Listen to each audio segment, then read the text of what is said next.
Bonjour et bienvenue dans cette nouvelle vidéo, épisode 11, dernière vidéo avant le début officiel de la rénovation par mes soins. Mimi n'était plus là, son job était pour le moment fini, c'était à mon tour de rentrer dans le feu de l'action, dans une température en dessous de zéro.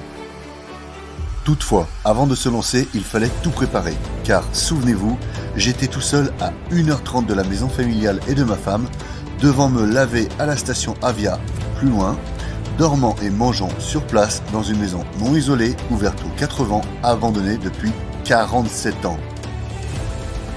Je commençais par optimiser mon confort. Une petite allée de gravier pour ne pas me ramener la boue dans la maison, une autre pour le puits car j'allais tout seul aux toilettes, le vieux truc à l'étage dans lequel je devais verser le seau d'eau en guise de chasse d'eau.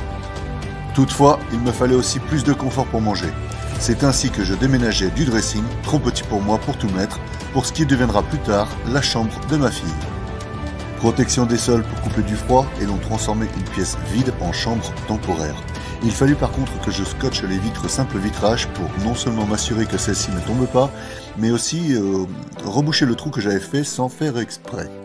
Bien entendu, avec moi, toute la malbouffe, boissons énergisantes, etc. ou le vin que j'avais découvert pour rappel grâce au pelleter. Un verre de temps en temps ne faisait pas de mal.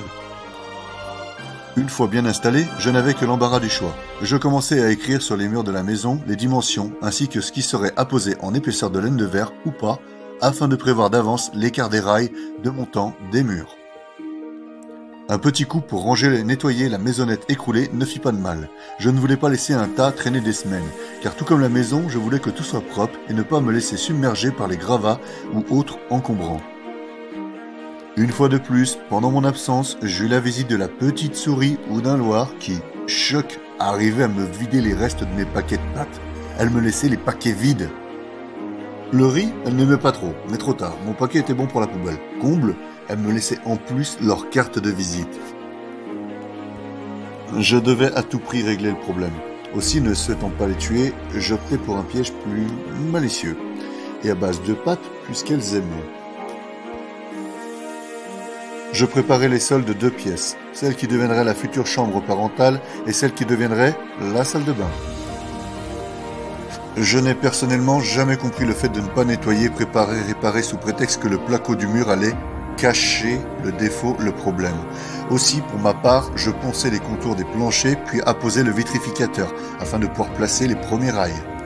Ainsi, ce ne serait pas que la pièce de vie qui bénéficierait d'une rénovation, mais l'intégralité de la maison, même ce qui se trouve derrière le futur mur, comme dans ce cas, le plancher. Je récupérais les sacs de chaux pour les futurs badigeons pour désinfection, même si inutile, mais je préfère prévenir que guérir. J'anticipe toujours tout et n'ai donc jamais de problème. J'ai appliqué ce même principe à cette rénovation. Pour les badigeons de chaux, ce sera dans un autre épisode. Nous mettons fin à ce numéro 11 sur les premières neiges qui tombèrent en ma présence dans ce lieu. Merci sincèrement encore à toutes celles et ceux qui auront visionné cette vidéo et les autres.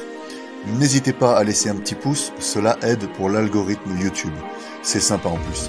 Et à vous abonner si vous êtes curieux de découvrir 4 années de rénovation. Merci et au revoir.